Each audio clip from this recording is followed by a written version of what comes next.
I'm glad I caught it now and not at the end. Yeah, This I was no shit. I mean, a lot of the podcasts I listen to, they always say, "I'm sorry, I recorded 45 minutes and it deleted, and I don't know what happened to the whole episode." That happened, so that's good. Okay, so I guess we'll just take it from the top. All right. I've read Marx. I've read Engels. I've read Das Kapital. The world is run by Trotskyists. Hardcore Trotskyites. How great an anti-American Marxist! They're controlled by Trotskyists, as you put it, and these are the most evil, sick human beings on the face of the planet.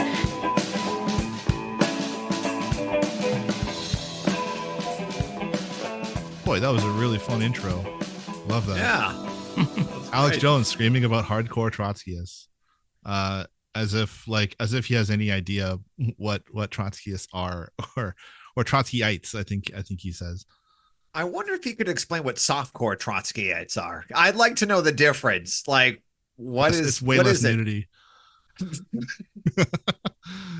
You're listening to the Left Opposition podcast on whatever platform decides to host us. Hardcore nudity up next. There you go. Welcome aboard, everybody. Oh, wait, it's a podcast. That's not going to work.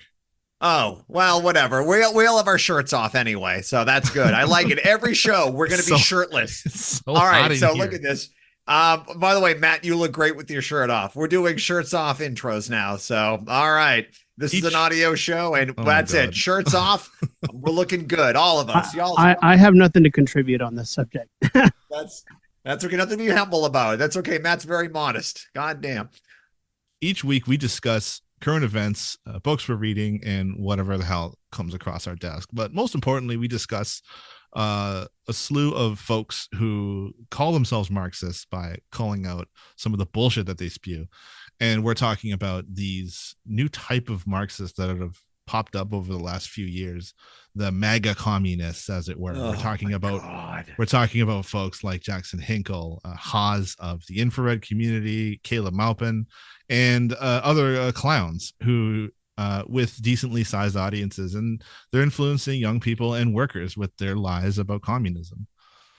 They're the worst people. They like if you had never read anything by Karl Marx, become a patriotic socialist. That's all I have to say. If you don't want to read theory, go. Actually, I'm just kidding. Don't go anyway. If you haven't read theory, just please, don't. There's like actual people you can ask about Marxism. Don't ask them. Right. Because they say things like the American Revolution will be Christian based. Jackson Hinkle calls himself Marxist Leninist, American patriot, Christian, and it's stupid. It's not just stupid and cringy, but like it's what we would call like it's very opportunistic. Like these folks they think that Donald Trump is going to usher in anti-imperialism and revolution, and because I think in large part Donald Trump managed to not bumble his way into any new wars. But like these people are not your friends. Like go to try and pitch communism to like anybody at a Trump rally, and Haas did.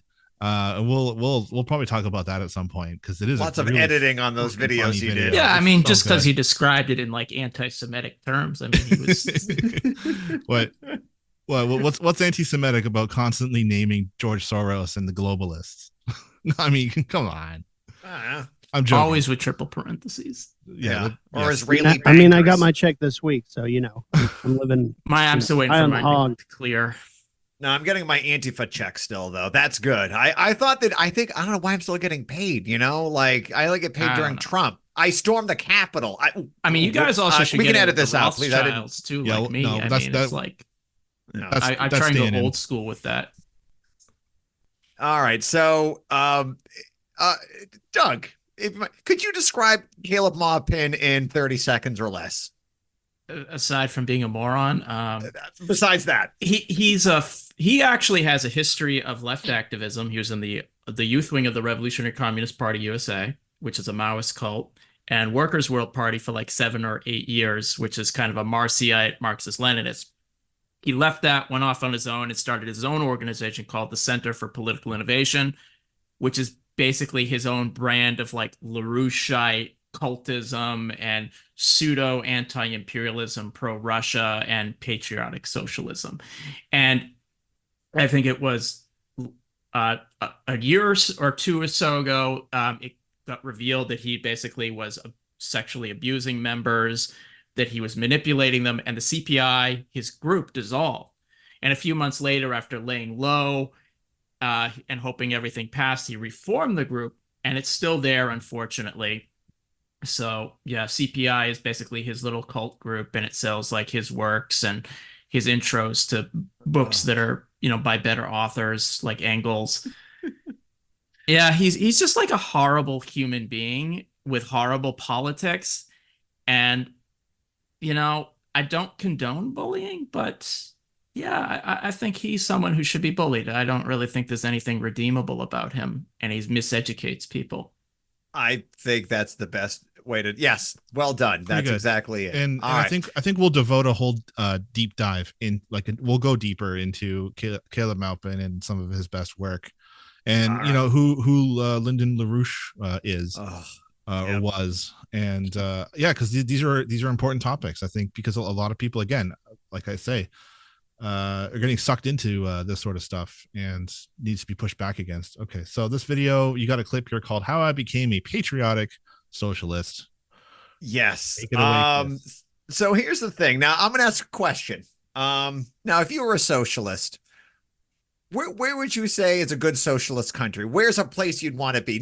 Just throw out a country. Which one do you think existing today? Cuba. Probably Cuba. Right. Yep. Okay. Well, I hate to break it to you. You're wrong. It's Iran. I'm going to play this, and here we go. So I'm going to play like 30 seconds, and then we can discuss. So here we go. This is where you should be. So when I got back to Iran, they gave me, I consider this to be a real honor to be trusted as an American. They took me to see the supreme leader of Iran. He was speaking at the shrine of Khomeini, the founder of the Islamic Revolution, and the supreme leader, Ayatollah Ali Syed Khamenei, he spoke at the shrine, and there was a room of about 20,000 people who assembled. I was about maybe 100 to 200 feet away from the supreme leader. And I'm sitting there in the auditorium as one of the only Americans to have been in the supreme leader of Iran's presence. All right. So I just wanted to put that 30 seconds. Well, this will come up later. I ran in communism, MAGA communism. Doug, say I'm a communist and I ran in the 70s. How would I be doing? Well, if it was before the revolution, you would actually be fighting the Shah. If it was after the revolution, you would be killed by the Islamic fundamentalist regime, which hijacked the revolution, which massacred communists, including communists who were very stupid to ally with the mullahs. And there was actually a huge massacre of communists in prisons at the end of the 80s. And to this day, it's illegal to be a communist in Iran. There are underground groups, but it's a theocracy. It's reactionary. And we certainly oppose like any U.S. or imperialist attacks on Iran without question, but that doesn't make Iran some kind of knight in shining armor. It has its local oppressors who are, oppress women, national minorities, and the workers. It's not a progressive socialist state. It's run by a religious theocracy, and we have no business upholding like its religious regime. That we support workers there who overthrow it. It's a proven anti-communist regime. There's no question about that. Just read any history, and I can recommend a few if you're interested. But we should do show notes. Right, Doug will recommend 50 books at the end of this. There will be a test, so that's great. The fact, like, I don't get, like, I get, like, so I also think a patriotic socialist, I wouldn't even, but like, it's the view of anti-Americanism is good. Even though they're patriot, like, if you're attacking America, it's supposed to be, like vaguely, okay. I get it. But Caleb is very upset about the crowd. The crowd's going to start chanting stuff. So I there's some BS in there, but the crowd. So I think this is him responding to the chants he kept hearing of death to America, death to America. Caleb, I think, is going to have an epiphany moment. So here we go. I have to have been there. And tears started pouring down my cheeks. And it was just overwhelming for me. And I was sitting there or standing there in this auditorium of people chanting, "Death to America, death to America." And I'm standing there and I thought, what a crime it is that this is what our country means to people all over the world. How dare the people that run this country call themselves America? How dare they? That's right. These big corporations, these banks, these monopolies that bomb countries and grind people into poverty. How dare they call themselves America? How dare they? Yes. How dare you call yourself an American? What is this shit? Seriously? Calling yourself an American? This is America. You telling me a country founded by petty bourgeois slave owners is somehow corrupt? Are you accusing America, gentle America, of a misdeed? Oh my God. I mean, the nicest thing American. you could say, and I wouldn't say it about him, of all people, is like, oh, we want to take America back from that. But it's like the U.S. has a long history, of going after the indigenous population, enslavement, imperialist inventions all around the world. It's not some aberration from some kind of mythical city on the hill or anything. That's like baked into it. And you know what? Like Iranian people under the Shah, they suffered from U.S. intervention, and there's a reason they chant that. And that's like probably the least offensive thing about Iran is there's good reason for ordinary Iranian people. They remember the Shah. They remember the overthrow of Mossadegh. That's not to apologize for the current regime at all, but it is to say, like, okay. What he's trying to do is he's trying to separate American foreign policy and protection of corporations, and he's probably going to get into like, no, that's not America. Right. Exactly. Right. And that's where I'm guessing he's going here. I mean, like, if I were him, that's where I would go and be like, no, we're patriots. We love America, and we want to destroy the corporatocracy.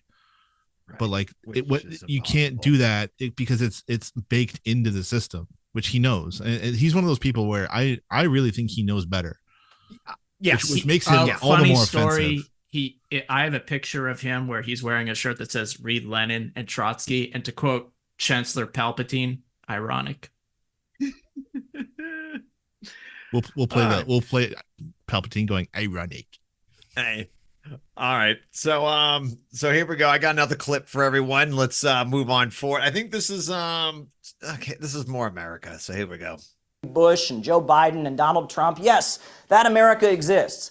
But there's also the America of John Brown and Harriet Tubman. There's also the America of the people who built the labor movement and fought for the rights of women and fought for the rights of the LGBT community. At the same time that slavery was going on, there were people rising up and protesting against it. At the same time these ugly wars that the imperialists waged happened, people were resisting. People were fighting back. And we have just as much right to call ourselves Americans as they do. Oh, boy. John Brown was killed by the American military. Harriet Tubman was enslaved in America. I don't know. I understand. Yes, good things have happened in this country. Like, we don't hate ordinary people or anything. No. We certainly hate the ruling class, but it's like we don't want to take back America because it was never ours. Right. We're internationalists. Yeah. I mean, we're for the international working class. If anything, this country belongs to the indigenous people that it displaced, for one. And two, also Harriet Tubman was denied her Civil War pension. Right. I mean, John Brown literally fought a war to the death to end the system of American slavery. Like, America was institutionalized slavery. Our Constitution allowed slavery. Our Constitution, our current electoral system is based on the 3/5 compromise about slavery. Like, I get like Brown, like, you're right. He went to war, but he also formed his own government, his own constitution. Now, he claimed it wasn't treason, but it was. And that's, he may have had certain reasons for saying it like that, but that's what it was. And that's a good thing. That's not to condemn him. That's to praise him, to paraphrase another saying, like, treason to America is loyalty to humanity. Hey, bingo. Right? Like, yeah. And for the record, speaking for the podcast, we think John Brown is awesome and Harriet Tubman is great. Yeah. All right. So, all right. Next clip here. We're going to move on. Now, I don't know do you think Caleb has read, utopian, socialism, utopian, scientific, and socialist. Why can't I speak today? Try that again, bro. Come on. Socialism, utopian and scientific. Oh my God. All right. I got to slow down on these seltzers I've been drinking. They're these, oh my God. Polar is terrible. All right. So he's going to claim there's a social, here we go. This is false, right? The first person to use the word socialism in the English language, it was first in French, but the first person to use it in the English language was Robert Owen. And Robert Owen, he was a Welsh industrialist who moved to Indiana. And he set up a socialist commune in Indiana called New Harmony. And he was invited to give a speech to a joint session of Congress explaining what socialism was. Okay. Robert Owens. Does anyone know who he is and how that worked out? Like, these were nice attempts, but he was a utopian socialist. He was, he treated his workers fairly well, and he tried to create these kind of cooperative utopian societies. And he wasn't the only one. You had people like, Charles Fourier, Saint-Simon, and others, but it's like none of them worked out because ultimately they were all trying to appeal to like either very wealthy people to like fund them. And it was just like, they really didn't, they were hoping to overcome like capitalism and class society through kind of goodwill and this kind of pie in the sky. And it didn't understand like materially like how socialism grows out of capitalism and how that it's going to take revolution. And it's not to condemn them, because they were part of a necessary learning process before we could get to scientific socialism, which is why if you ever read Marx or Engels or anyone on the utopian socialists, yeah, they recognize their limitations, but they praise them for like their searing insights on the mistreatment of workers, on the inequities of class society, on the oppression of women, all of that. Right. But ultimately, they are a stage you want to get past. And, the fact that Robert Owen spoke to Congress, it doesn't really prove anything to me except that he was hoping for some kind of patronage from them, which wasn't going to happen. And he wasn't the only utopian socialist who thought that. Yeah, I mean, to be fair, it was a problem where like capitalism was also brand new. This was, this is a newer system. It was starting to happen. So it couldn't like, they couldn't predict how socialism would work because capitalism was still in its infancy. This was, I think, 1830s around that time. So yeah, he did do good work, but it didn't, it was, like I said, it was a nice attempt, but I mean, like Doug said, he spoke to Congress. Okay, cool. But I don't know. Anyway. Okay, so this one is another clip. Now this is Caleb talking about Iran. This is you'll see. This is a short clip. And moving back and forth, and it was like the most dramatic moment when the Supreme Leader walked into the room. And the reason for that was because if it weren't for the Supreme Leader of Iran, these people wouldn't have running water, and they wouldn't have electricity. They saw the Supreme Leader, Ayatollah Khamenei, they saw him as the one who fought for their interests against the rich and powerful. Maybe in the mirror universe, but I'm not sure about this one. I want him to explain that one a little bit better. It's one thing to be like, look, I don't want Iran to be attacked by imperialist powers, but how in the hell, as a communist, you would say that the religious Ayatollah Khamenei is the reason why they have running water? Because he loves great men. That's the thing. He's not interested in class struggle. He loves great authoritarian leaders who he thinks are going to deliver the people. They appeal to populist sentiments, which I'm sure like the Iranian leaders do. And that's also like part of his MO, Caleb. He loves like people like Putin or like these big, strong men. And he kind of sees himself in that image, I think. Yeah. I mean, what I guess is my problem with Caleb is that like he knows better. He read stuff, he was in the Workers' World Party, and he used to be pretty good. I used to see him around here and there. He seemed decent, but then he got into Earl Browderism, and then got like and then maybe 10 years ago he was trying to show socialism as patriotic using those old 1930 CPUSA stuff. And it was like, and he got mocked by every leftist for doing it, like, because it's dumb. It was dumb in the 30s. Rightly I mean, so. look at Communist Party, where they lined up with FDR and the liberals. And this Communist Party USA has kept doing that. I mean, with a few breaks here and there. Gus Hall, I think Doug and I are very familiar with his work. Doug has a few of his books lying around. I know he's a fan. Yeah, they're great coasters. They are. If you don't want to get any rings on the table, which is your favorite one to use? Oh, there you go. All right, but Gus Hall books are great for avoiding getting any rings on your table at all. But you know, all this ideology ends up sucking up to Democrats. In one way or another, they'll be supporting Democrats. Or weirdly enough, or they're going to be supporting Republicans in some weird thing. Yeah, well, the CP is part of the Popular Front in the 30s. Browder had the slogan, "Communism is 20th century Americanism," which very quickly they went into, like Chris said, backing the Democrats. In the labor movement, they fought against forming political independence and tried to keep their militants in line. And they pretty much, during World War II, they were strike breakers because they supported the war effort. They supported Japanese internment. Their members went into the U.S. military to fight for imperial interests, including the reconquest of the Philippines, among other places. And they essentially liquidated at one point in 1943, 44. And essentially they abandoned anything approaching, a socialist or internationalist perspective. Yeah, they had the allegiance to the USSR, but it was so watered down that they just wanted to see themselves as patriotic Americans, and in a sense they ideologically and politically disarmed their members. And after the war, they did try and reconstitute, but they remained stuck in this mindset that they have to appeal to these nationalist sentiments. And part and parcel of it was an abandonment of a revolutionary perspective.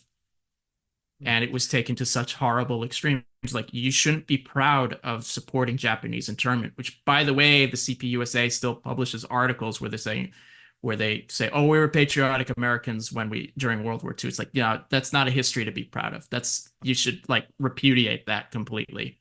I'm not one for Maoist self-criticism, but you really need self-criticism on that. Yeah, the other thing too about that thing, and they wrap themselves in the flag, we're patriotic. So after the war, I believe it was 1946, they all get arrested by the Democrats by the Smith Act violations, and they all went to jail. These are the same people when the Trotskyist Socialist Workers Party, I think 41 to 42, when they got rounded up and arrested, they were cheering the SWP Trotskyists for being arrested, and then only to have the same liberals turn on them and put them in jail. And to be fair, also the Trotskyists, they did defend the CP leaders when they got arrested, so they actually had integrity on that, despite how they had, like you said, been cheered when they were arrested. That's so funny because history has completely repeated itself. There are Trotskyists in Britain that have been arrested for protesting the genocide in Gaza. And on Twitter, there are Marxist-Leninists that are cheering on the bourgeois state crackdown of communists when it was the opposite. It was they showed nothing but solidarity with the Communist Party of Britain. They had their comrades arrested, and the Trotskyists were like, yeah, full solidarity, fuck the state.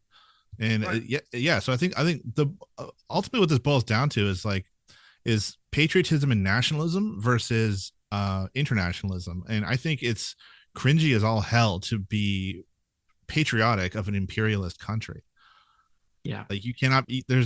I'm sorry, there's nothing to be proud of the USA. I would agree. Yeah, I mean, it's I don't like this strategy. So the whole thing, maybe we should. I mean, I don't know if national Bolshevism should be. That could be a long thing here, but a lot of these people like Caleb, like Jackson Hinkle, I think Jackson Hinkle today was that the photo that he put up today with him and Dugan, yeah. So that was it was within the last few days. I just found it today. Right. So national Bolshevism is this ideology which Doug, you can explain it probably better than me. It's kind of distinct from what Browder's doing, although there's definitely overlap, and it really originates in Germany among segments of the Communist Party and people in its orbit. And they basically said, oh, Germany's an oppressed nation because of the Versailles Treaty and everything. So we need to embrace German nationalism and combine it with like Marxism to fight like the oppressors and the Entente, like Britain and France. And there were also segments on what was called the conservative revolution, who were basically like these right-wing reactionaries, if not like, Nazis, who saw the same thing. And there was this kind of convergence of it. So it's like combined like left and right, so to speak, the red-brown alliance. And, it also kind of overlaps with people like the Strausser brothers, who were in the Nazi party, who like supported this third way. And you can't see it, but their socialism is always scare quotes. But, so there was this kind of third way of like, well, we can have this national Bolshevism, we can drop this internationalist commitments. And when like you in 1923, when members of the Communist Party did this, some of them were engaging in like anti-Semitic rhetoric. And, they were saying like, oh, just hang the Jewish capitalists and everything. And it's like, yeah, some Jews are bad. Sure. And it's like, it's kind of missing like how, the appeal of the Nazis and the German nationalists. And, there was some attempt by the KPD in the early 30s. They had tried to adopt some nationalist rhetoric, not to that extreme, but they did adopt it as part of the third period, which has its own set of problems, which we can get into some other time. But like a lot of the third way politics is kind of this Strausserism, national Bolshevism, which is always embracing nationalism. And the one group they always hate on the left the most are the Trotskyists, because you're cosmopolitan, you're rootless nationalists, which is just another word for Jews, basically. And it is generally abandoning international commitments, but it's also embracing various forms of social conservatism on gender, LGBTQ stuff, and they definitely tone down anti-racism, and they tend to appeal like on a very narrow economic basis of like higher wages and benefits. And that's probably like the nicest thing you could say about that, because I don't think it actually ever realizes that in practice, but it's generally corrosive on Marxist politics, on internationalism. And the people who do that, like in Russia today, are like the National Bolsheviks, who Dugin was a part of them. I think he led like one of the early parties in the 90s. Like they combine like and ultimately when we say red brown, the red is just like window dressing, it's paint. Yeah. In essence, it's reactionary politics of whatever sort. I mean, my take really is that like they're trying to make shortcuts, and shortcuts get you in a lot of trouble. Like, instead of saying, no, we don't love our country, we're internationalist, we love the international working class where it is. I believe there was this book, and at the end of it says, workers of the world unite. He didn't say workers of your country. Text. I know. I mean, who's ever read this dude? I don't even know what book it is. It's some German guy, but maybe he was a patsy. Who knows? I mean, but like, it's just, these are the shortcuts. You cannot, like, at the end of the day, just like the communists who thought like, hey, we're gonna go with the Shah of Iran. We're gonna fight the Shah, but we're gonna work with the religious people. They kill you, they're going to sacrifice you pretty quick. You're not going to make it. And that's and the fact that he goes to Iran with zero irony that every communist was outlawed and killed after the revolution by these people. Yeah, no, I get it. Like, they're fighting, I know Iran, helps supplying Palestinians right now in their fight, but like, and that's good. I'm all in favor of it. But like, I'm not supporting that government, at all. You don't have to support the government of the people, China's been a little weird. I mean, if you know China's history, which is another subject we could talk about, China supported some weird groups, because a lot of the same people that like patriotic socialism think China is actually actual existing socialism, and they can do nothing wrong. But unfortunately, China supported a pro-apartheid government in Angola in the 80s, and they were fighting Cuban soldiers. That's who China was helping, like, against. So like, no, China's, I'm not even going to touch China anymore, but I'll just stop with that. Like, even the USSR was one of the first to recognize the partition of Israel and Palestine, and they actually provided a lot of the arms to Israel to carry out the Nakba. Like, there's some very, very dirty history on a lot of these so-called socialist countries. And yeah, and these are critiques that we're going to explore. But I think it's time. So we sort of introduced the subject matter of, give you a little taste of like what this podcast is really going to be about. But really, we should tell you a little bit about ourselves and why we're doing this and how we found our way to four guys in a Zoom room doing a podcast. So I'll start with myself. My name's Aaron. I'm a worker. I'm a Marxist. And a lot of us come from different sections on the Trotskyist left, but we are union workers, and we spend our evenings reading theory, watching videos, and essentially doing what we can to prepare the working class for a successful revolution in overthrowing capitalism. So I'm a union worker with Laborers International. I helped unionize my workplace a number of years ago, and that was really the start of the raising of my consciousness, right? The raising of my class consciousness, because we understood when we unionized that a union in one company is not going to stick. We can't make serious demands. And so we organized a campaign that coordinated union building across multiple competing companies. And that's how we were able to basically apply, a rising tide lifts all boats, essentially, right? So I kind of came into that naturally. And so when I started reading Trotsky and his ideas of internationalism and permanent revolution, that obviously like this clicked almost instantly. I'm like, okay, yeah, this shit makes so much sense. And so my Marxist training really was born out of that. So I was radicalized and trained by very serious trans comrades out of the International Marxist Tendency.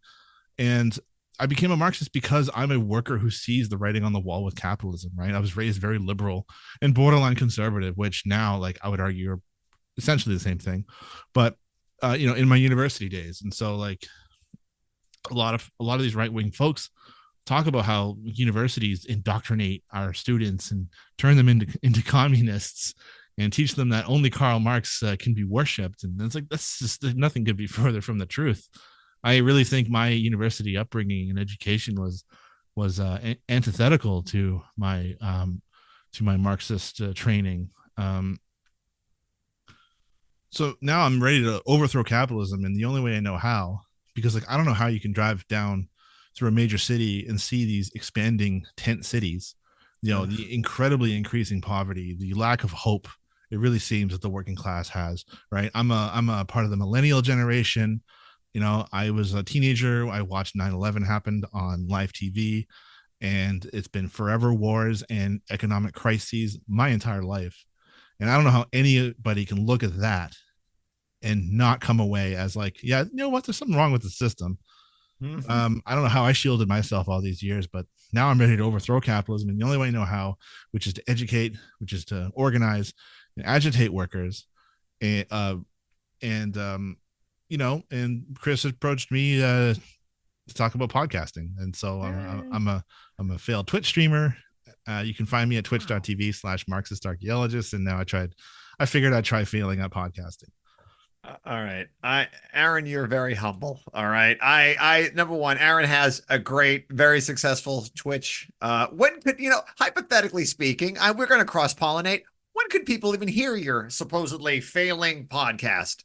When could they tune in? What days? Friday nights? Saturday nights? This is the podcast. I do a Twitch stream. That's different. Kids, I don't know much about the internet. I'm going to tell you this. You're going to hear some references. I'm not going to do an intro. I'm going to talk about some things. If you don't know what MySpace is or LiveJournal or GeoCities, turn this off. This is not going to work. I make a lot of references to the early aughts, late 90s references. It's going to come up a lot. Keep up. Don't fall off. We're going to leave without you. Anyway, one thing too is Friday nights. Catch me on Twitch. Marxist, there you go. Marxist Archaeologist. What if you know what a Twitch is? Be there. There you go. It's probably like the Vine or something. My thing too about the podcast and why we did it is there's a lot of podcasts out there. I'm not sure if anyone's heard of them, but there's a lot. And some shows I really like, but the problem is, in some shows I'm gonna pick. It's a show I just watched. Jon Stewart, right? I just watched, because he's back. I was like 13 when he first started airing, and I've been a fan. So and the thing is shows like him, if you watch John Oliver or other podcasts, I keep trying to think. I'm like, don't say Jimmy Dore. Jimmy Dore is something else now. But like a lot of these podcasts, they'll point out a problem very well. They'll point out like payday loan things. They'll point out the situation in Iraq and in Israel, Palestine. They point out all these problems. They talk about it, and they're doing it wonderfully. They're doing a great job. And then comes a solution. And it boils down to like, call your senator. Maybe we can meet everybody in the middle. Maybe we can do something like donating money to this nonprofit. And that's not the solution. If you read things like Jacobin, Jacobin used to be pretty good at one point. It's not anymore, but it's like vote for Bernie, vote for AOC, vote for the squad. They lead you down bad solutions. That the problem is they don't fucking work. So that's the whole thing. So the hope of this podcast really is that like there are zero Trotskyist podcasts that have like a format that's a bit more like talking to you, because nothing like, for example, the IMT has a podcast. I think it's very well researched, good production value, but it's kind of like NPR. It's a little bit dry, not that exciting. They have not called anybody. They don't use the F word. I will use it 5 more times in the next 10 minutes. And I'm not afraid. I'm not going to back down. There's your challenge, IMT. Use the F word in your thing. I ain't going to stop. So we wanted to kind of just talk more about stuff that goes on. And that's kind of what I wanted to do. Just like, we're going to be a good show with good politics. We're going to work on the good show part, but the good politics, it's already here. So you can just stop. If you're looking like, where's good politics? Has a very poor format, kind of all over the map a little bit. Tune in to Left Opposition. Thank you very much.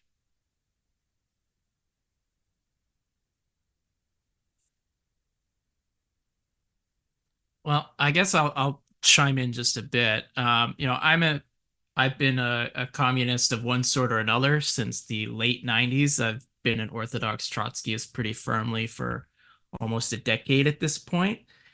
And I'm a historian. I do like to write and research. I've worked most of my working career in one variant of the service industry or another, or in the educational system. I'm not currently in either right now for my job. But I want to leave that aside and just say like kind of like my thinking about why a podcast like this is necessary. It's like if you go on YouTube and you find the BreadTube people or these Patsy people, they're very ignorant about basic socialism in like any form. And it's all drama based and their drama's not interesting. And one thing that kind of infuriates me, even though I watch them or listen to them to like go to sleep, is they're so ignorant about everything, about Marxism and socialism, yet they have so much confidence about it or about speaking on those issues. And it's like, I don't want people getting their views, their ideas from these people. Because I think, first of all, if it's fine to like get information from podcasts or Twitch streams, provided the people who are doing it actually know what the hell they're talking about. And I know I can say that the people in this room who I've either met in real life, I've organized with, or I've been in study groups with, they've done the reading. They've experienced real life political activism of one sort or another.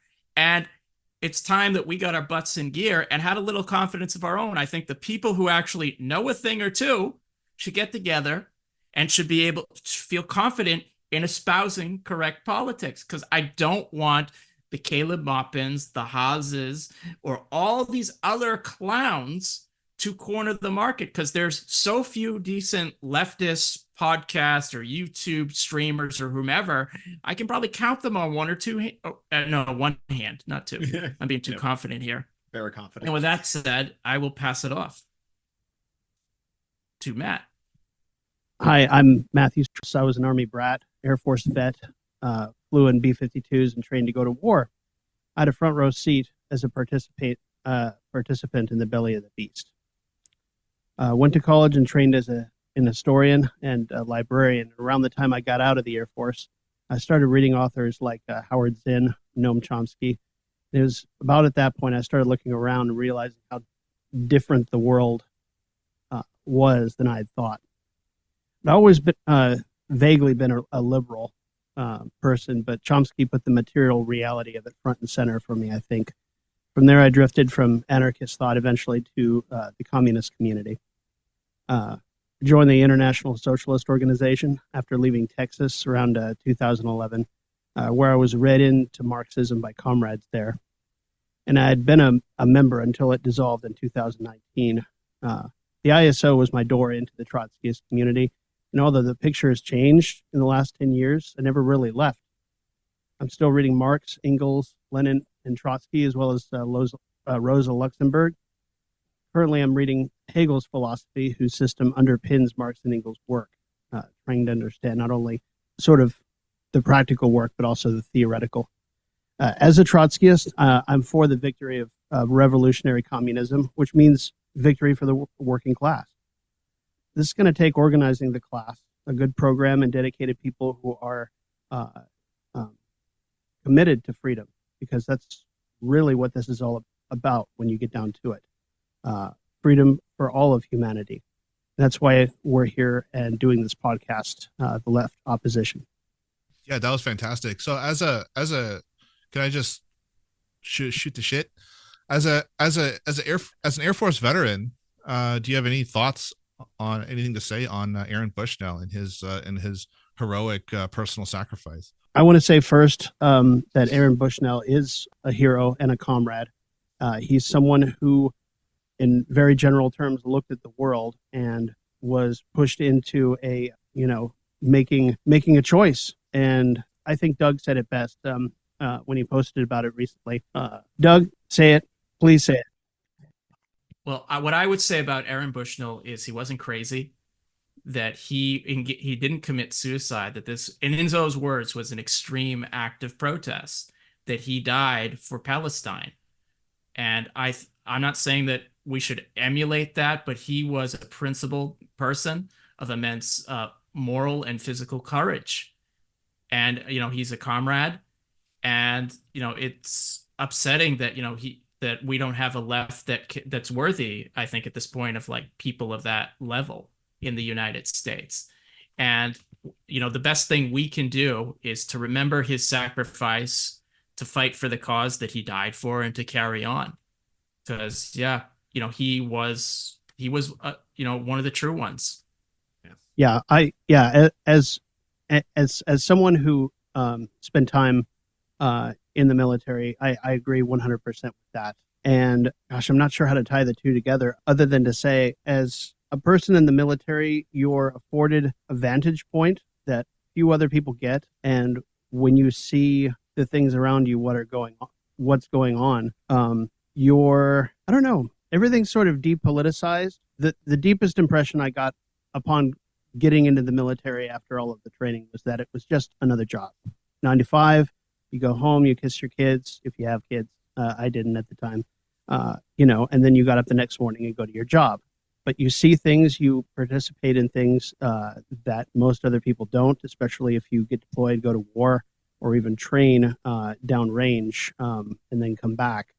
And you realize, this is real. It's not just on TV. It's not just, and honestly, most people, they go along with it because, like I said, I'm not sure how to talk about this exactly to where it's going to make any sense, Aaron. I don't know. Your question is good. I'm going to have to think about it more. But, like I said, I think Doug said it best, and we're all in agreement that Aaron Bushnell died a hero. And what was it that Lenin talked about? And Doug, you've been reading about in the Roman histories, the who are the spokesmen of the people? The tribunes of the people. Yeah, the tribunes of the people. And it's been a long time since we in America have had a tribune of the people. And I think Aaron Bushnell just qualified himself in spades as probably the brightest tribune.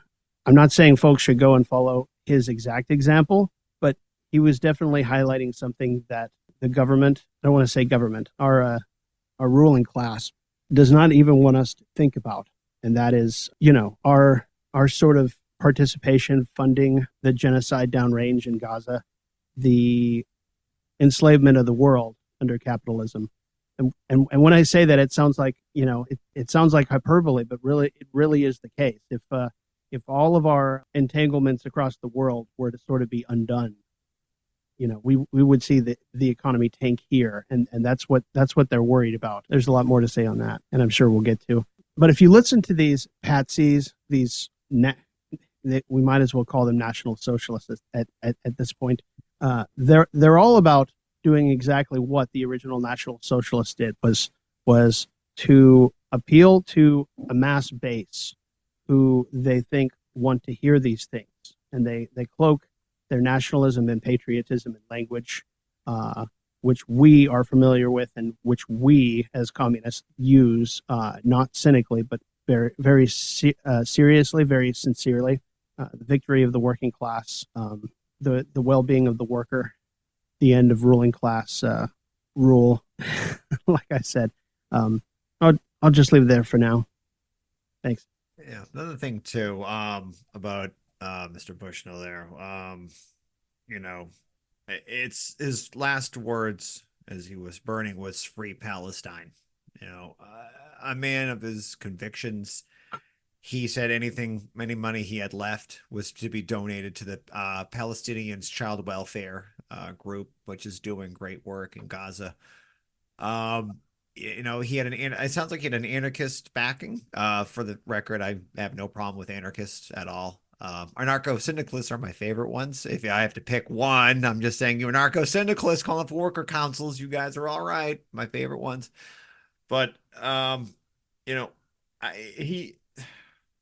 couldn't imagine even have the guts to do something like that, but he did it in uniform. And of course, this was in America. So we had one cop, I think, a guy at the embassy, running around trying to find something to help this man and put the fire out, which is a human response. Someone is doing that. I want to help him.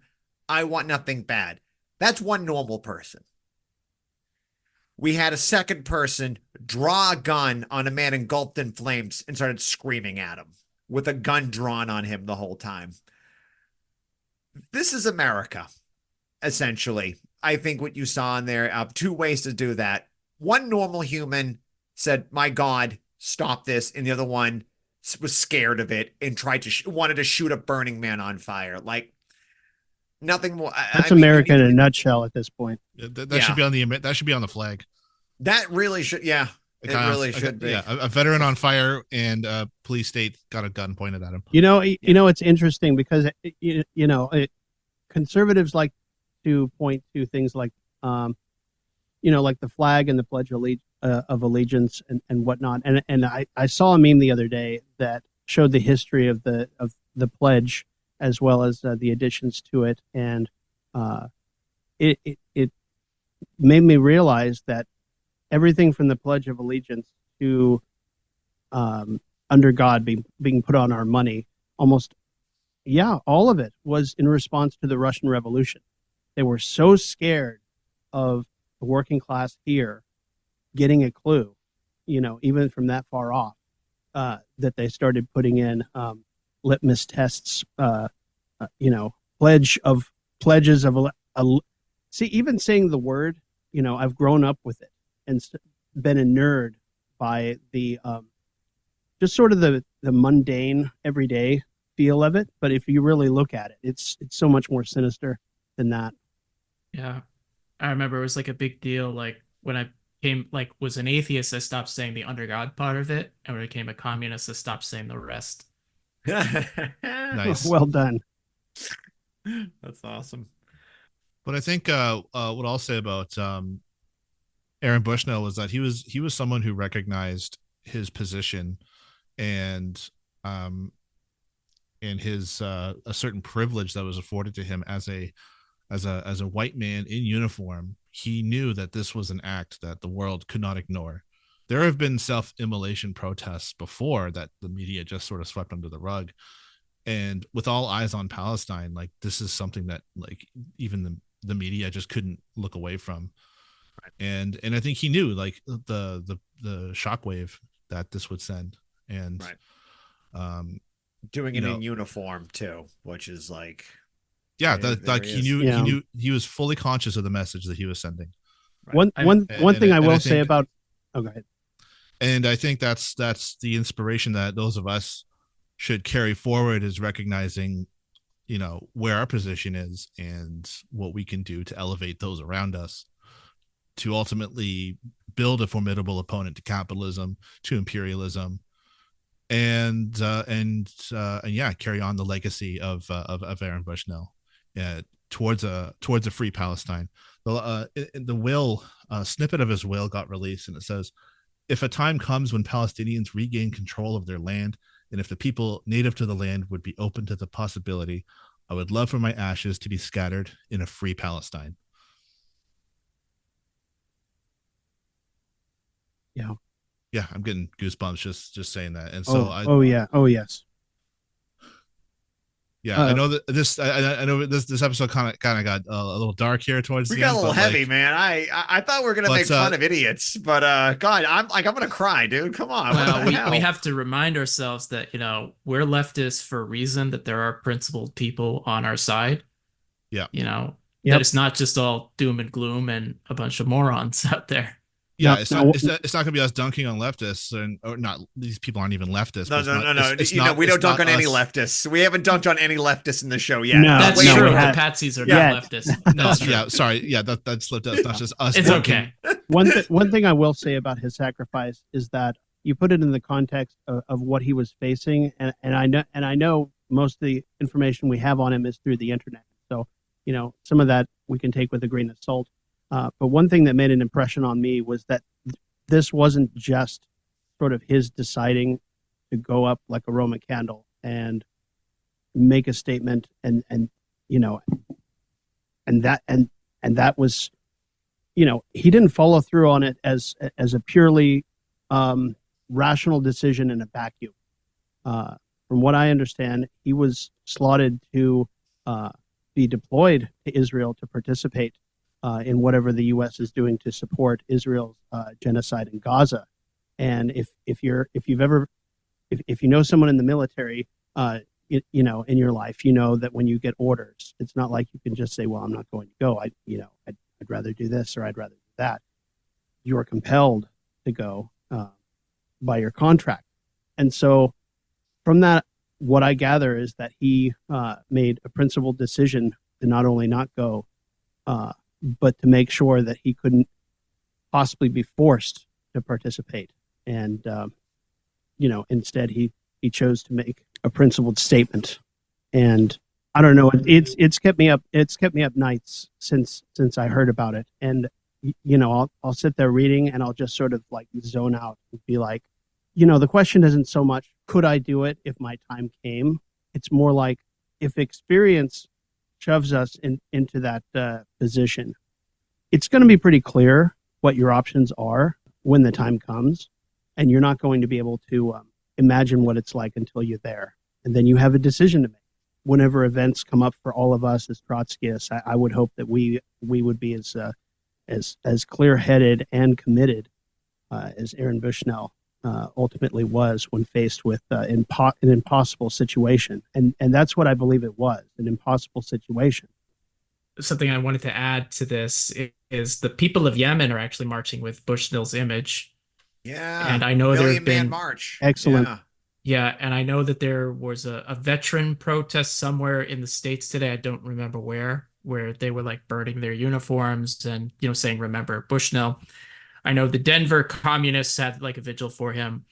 And also in Palestine itself, both Hamas and the Popular Front for the Liberation of Palestine have released statements commemorating Bushnell. And here's one from the Popular Front. They said, "The Popular Front for the Liberation of Palestine affirmed that the act of the American soldier Aaron Bushnell from the U.S. Air Force, by setting himself on fire in front of the Zionist embassy in Washington, D.C., in protest against the war on Gaza, which he called for the liberation of Palestine, confirms the state of anger among the American people due to the official American involvement in the Zionist genocide being waged on the Gaza Strip. It also indicates the status of the Palestinian cause, especially in American circles, is becoming more deeply entrenched in the global conscience and reveals the truth of the Zionist entity as a cheap colonial tool in the hands of savage imperialism." End quote. That's dead on correct. There's a lot you can say about the politics of the different groups or entities that exist both in basically what's left of Palestine or outside of it. But I think we can all agree that as the community is devastated, internal political criticism is not the order of the day. Now, what do I mean by that?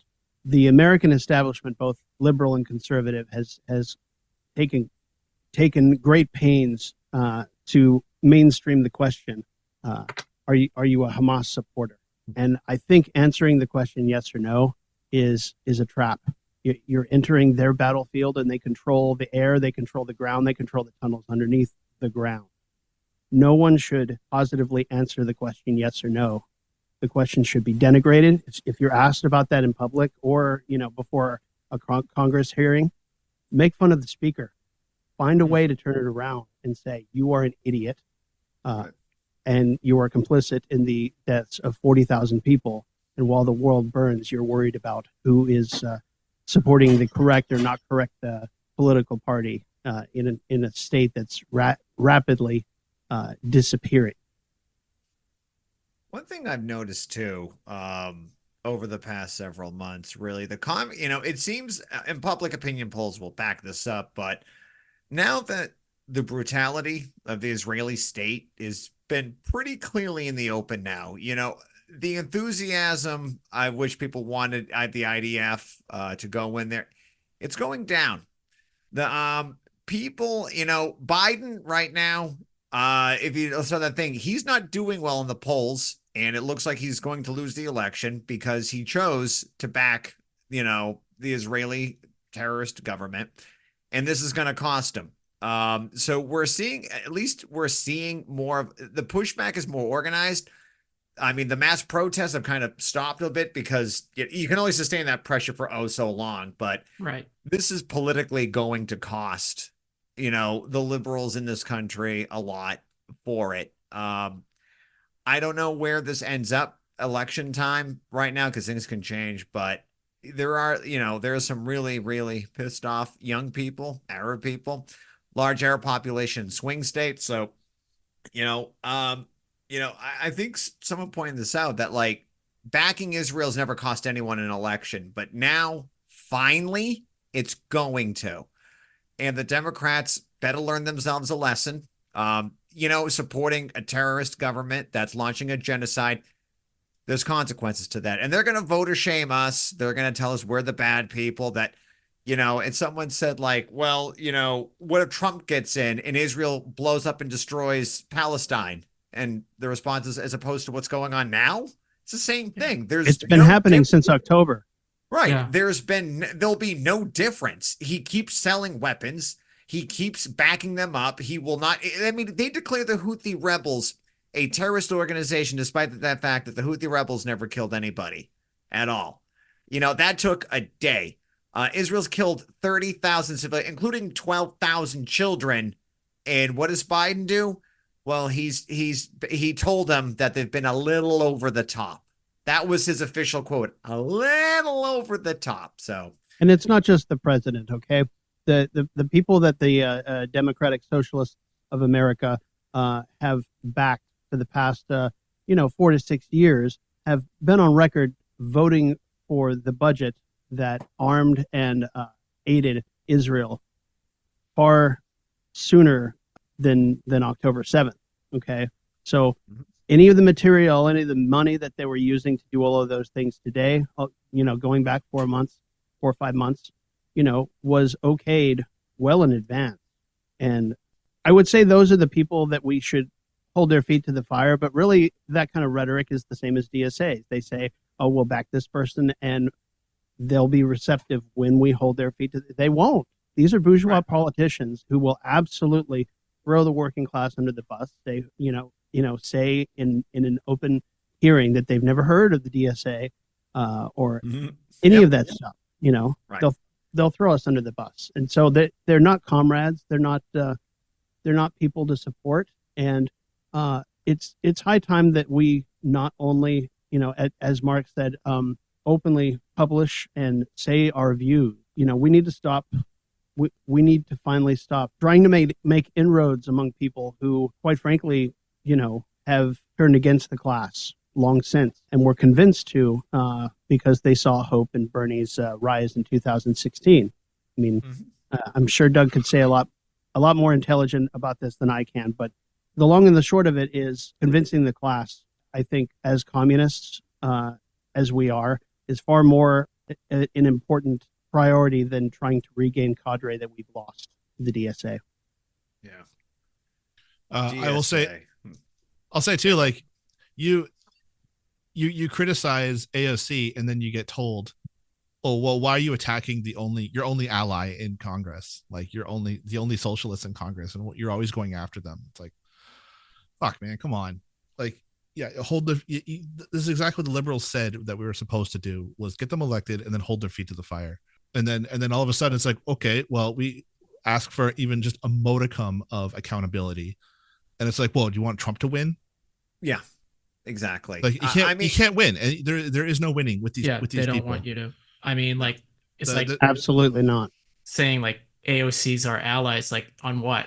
When she broke the strike, when she voted for regime change in Venezuela, when she condemned like anti-Israeli protests as anti-Semitic, or was it the few times she voted for the IDF or the U.S. military or tax breaks for wealthy Americans? Okay, Doug, besides that, what have the Romans ever done for us? I know. Thank you. God, please read my Monty Python joke. Yes.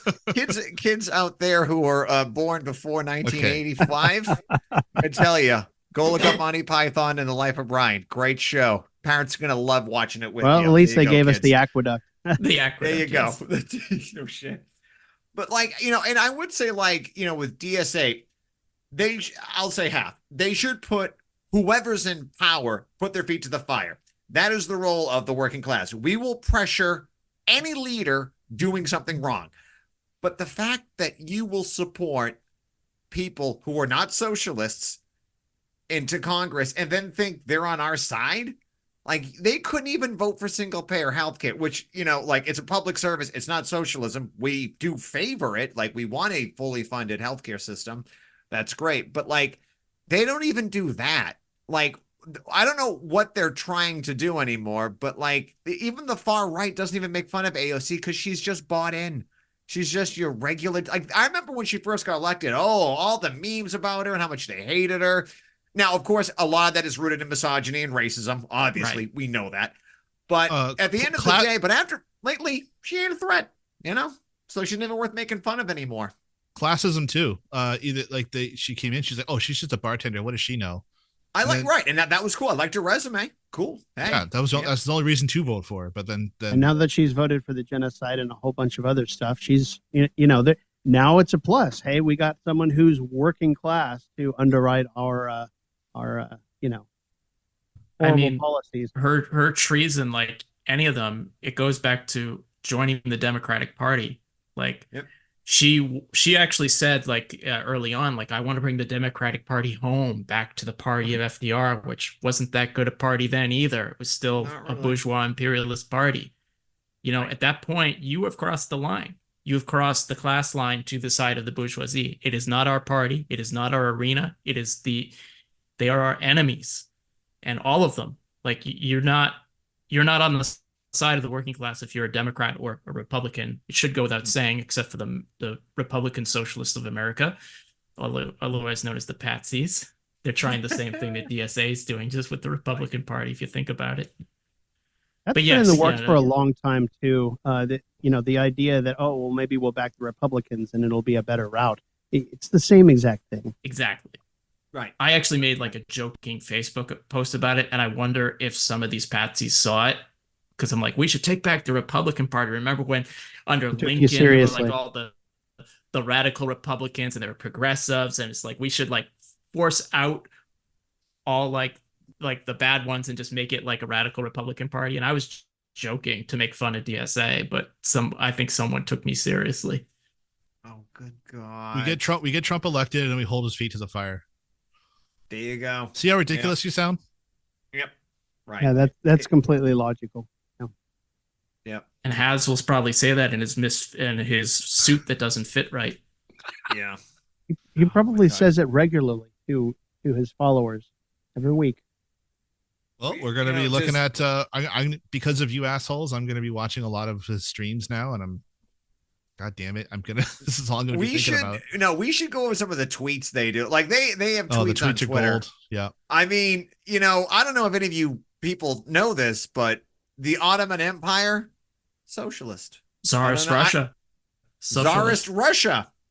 I don't know what. Hell, America right now is socialist. Yes. Yeah. When you eat a Big Mac, you are participating in communism. That I'm not even joking. That's what Haas said. I know, that's a real one. That's truly astounding. So so it's the higher stage of communism in that logic. Do you have to order fries with it? Or to double your Big Does Mac? that come with pepperoni or just cheese? I mean, the possibilities are endless.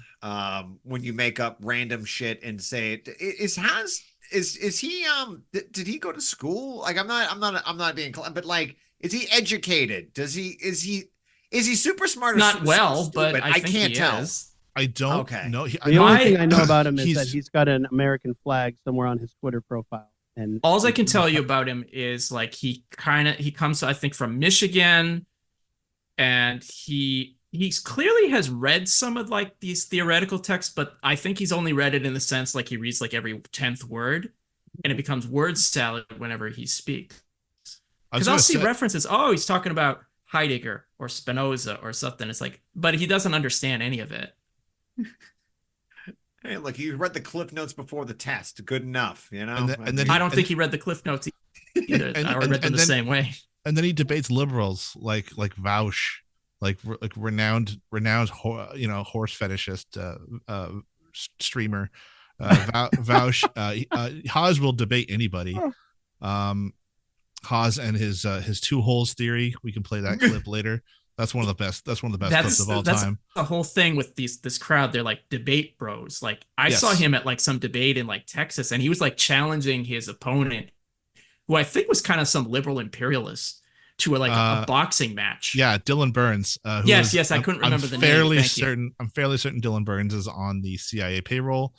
He has done war tourism, so-called journalism. He actually traveled to the Ukrainian front lines and like fondled weapons and stuff. And filmed the whole thing. It's like, nope, that makes you an enemy combatant, bro. Like, that's like, what are you talking about? Wait, I can't just show up to a war zone with weapons and give up. I mean, I'm sorry. I thought this was America. You can go to the front lines as press, but you cannot touch weapons. That's like, as far as I know, that's very much against the rules. One of the things about all of the different tendencies and all of these assholes that we're talking about right now, it really makes me aware that everybody has sort of their own perspective, their own view of the world, and they come in all flavors, all shapes and sizes. If you look at the real, even just the real, in quotes, communist community in the United States and across the world, you have a variety of experiences. You have all walks of life, points of view, and they're all coming from their own perspective, like I said. But what really I think gives the real communist perspective the sort of the skeleton key to understanding the world and having a common ground on which to speak is the scientific nature of how we look at not only the world but what's going on in the economy, politics, the social situations. And you know what? You can tell when people don't have that scientific background that they can just it's just scattershot, right? It's word salad. Okay. Mm-hmm. They hear a few words and they think they can marry it to any other adjective and it'll work. And it's a grifter's stance. They're looking to cash in and be seen as a MAGA communist or whatever adjective they've put onto it. And it has nothing to do with the principles that Marx, Engels, and Lenin and Trotsky talked about or set down or experienced. It's just sort of, gosh, I don't even know what to call it. I mean, just like I said, looking to cash in, make some money, get some followers, be an influencer. Meanwhile, there's serious work to be done. And they're leading, there's the potential that they could lead a lot of people astray. And it's high time that we have people like us who are serious about changing the world for the better, for freedom, for the most people, talking to the working class, talking to people who are serious about doing the same. They're just not sure who to turn to, who to talk to. And ultimately, it's not about finding the right leader. It's about trusting ourselves. It's learning to administrate our world ourselves, organizing ourselves to make the world a better place. I just want to add briefly, I agree with what you said, Matt. Another thing, like a lot of people come into the left and they really like the aesthetics, like they like the Red Army uniforms or the hammer sickle or a Che image or whatever. And don't get me wrong, like I actually like a lot of those. I love hammer and sickle images. But these type of people, they're all in, like they're at best, and that's giving them too much credit, is like that's all they might have is some aesthetic. They like to dress up, like Haz dresses up as like a freaking sultan. He has swords and stuff. And it's like, if you come into the left through aesthetics, okay, people come in through whatever way. You actually, at some point, you have to read the theory, get organized, all that kind of stuff. You have to read the manifesto, Trotsky, Lenin, all of that, because it's not just about the aesthetics. Because if you do that, at best, you'll have social democracy like Jacobin, which used to have like pretty stunning aesthetics at one point. Yeah. Or at worst, you'll be like these patsies and you'll be like proto-fascists. And, everyone comes in as a tourist, but eventually you have to decide whether to stay and be serious and get down to business or not.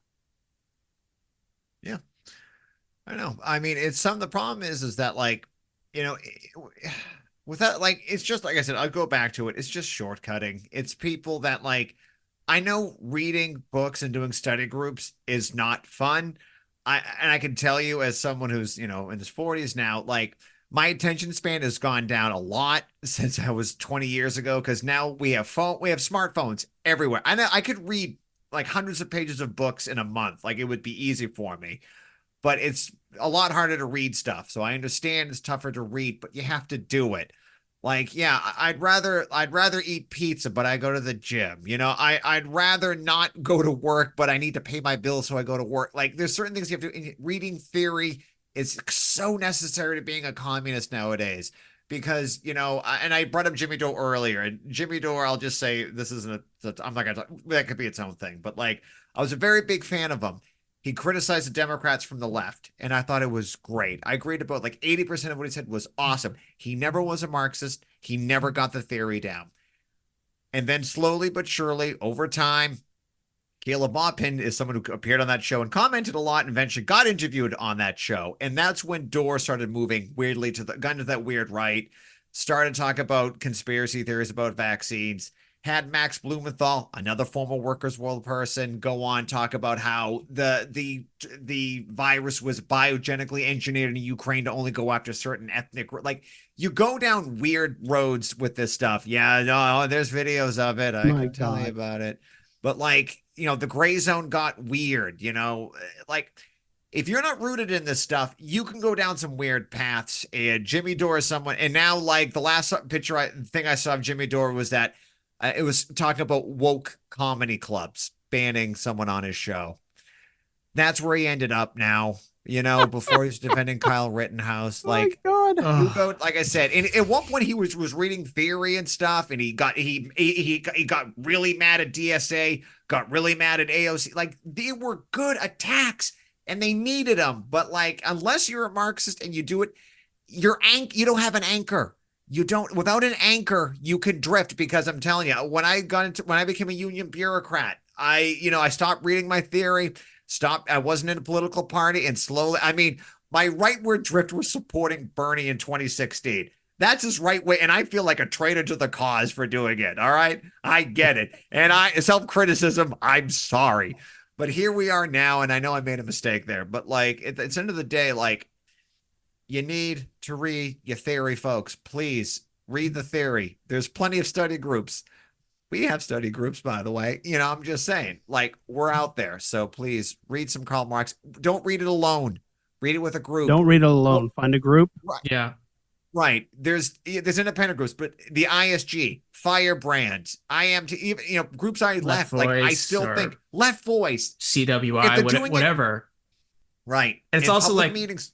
It's not like 50 years ago where you'd have to like go to like various bookstores to find this, assuming your library didn't carry it. A lot of it's online now and very accessible. And most people in the US. Marxist.org. Yeah, Marxist.org. Boom. Yeah, They have selected reading lists and everything. Like it's there. Yes. And most people, because of the internet now, COVID taught a lot of us how to reach across the country. And there you can form a reading group online. Right. Here's what I'll say on that matter is yes, you don't have to necessarily read theory to understand how brutal and oppressive capitalism can be, but in order to understand how to overthrow it and overcome it, it's like a neurosurgeon. You would never trust a neurosurgeon that didn't do the reading. It's like it's going to take. What's wrong with Dr. Nick? It's going to take. Yeah. Unless you go to Hollywood Upstairs Marxist College. See, and you think we were going to do a Simpsons reference, did you?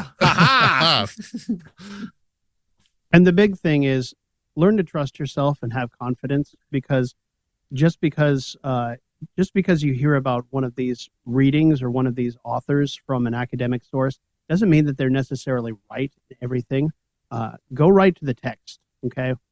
At the end of the day, if you're going to read Marx directly, read Engels directly. That is going to give you a lot more than if you just take whoever's group who's written a book about it, word for it. Every group I've ever been in or been involved in has their own take, their own side piece on how all of this stuff works. But ultimately, you got to go back to the source. Yeah, I mean, we have our interpretations of these texts, and we fully encourage. Yeah, you should absolutely go read them yourself. Yeah, please, God. Like I said, it's there. And the only good thing about the pandemic, but it's like I say, read your Mao too, read your Stalin. It's okay. Yeah, and I like quoting Doug, but be intellectually curious too. Yeah. Because I was in a group, Social Alternative. I don't care. I'll say it. When I was like, hey, I knew this guy from anti-war work, and he was like, hey, do you want to read some? It was Mao. I'm like, yeah, all right. When I told someone that, it was like if I said, I'm going to cut off your toes one by one, it's the same reaction of like, what are you saying? No, why don't you read one of our articles? That was weird. Like, not like but like, and it was very looked down upon to read anything outside of the reading list. And it's like, no, if you should be so confident in your choices and your beliefs. They're like, go ahead, read anyone else. I don't care. Read Kim Il-sung. Absolutely. I don't care. Good. Read them. Did you get something good out of it? All right, tell me. Let's talk about it. Fine. God damn. Don't tell people not to read stuff. Yeah, you're gonna find that everywhere. One book. If there was one book, I really don't think people should read. Oh boy, here it comes. Let me guess. Are you gonna talk? Was this Mein Kampf? And yeah, having read it last month, I'd agree. Oh yeah, no, you can read that one. No, there's something worse. It's called Settlers. Oh, Settlers. Yes, yeah, that was it. No, let me put it like this. I was pitching an underhand to you, Doug, because Doug did a speech called "Don't Read Settlers," which is. I didn't come up with the name for that event. I actually say to people it enough. I mean, what I would say is like Settlers is just like it's got poor theory. It's like inaccurate, and it's like there are people. There's a whole like subculture like read Settlers. I'm like, yeah, but it's like I can think of like 10,000 better books to read first. Right. Yeah, from the author that also thought Mein Kampf was a better read than Capital. Yeah, I don't know how I read Mein Kampf. I just don't get that. All right. Anyway, so that about does it for this week. Chris, thank you for admitting that you voted for the Democrats. That's pretty awful. I think that's grounds for expulsion, and I think you just split this podcast. I voted in favor of expelling me. All right, you're right. Well, it's perfectly in character. We're Trotskyists. I mean, yeah. So we'll see. I got attacked from the left. This is the first. God damn it. We'll see you folks next week. Make like a trot and split. That's good. Damn, dude. Wow, that was all right. I'm going to stop. And and rest in power, Aaron Bushnell. Rest in power. John Brown's body lies a-mouldering in the grave. John Brown's body lies a-mouldering in the grave. John Brown's body lies a-mouldering in the grave, but his soul goes marching on. Glory, glory, hallelujah.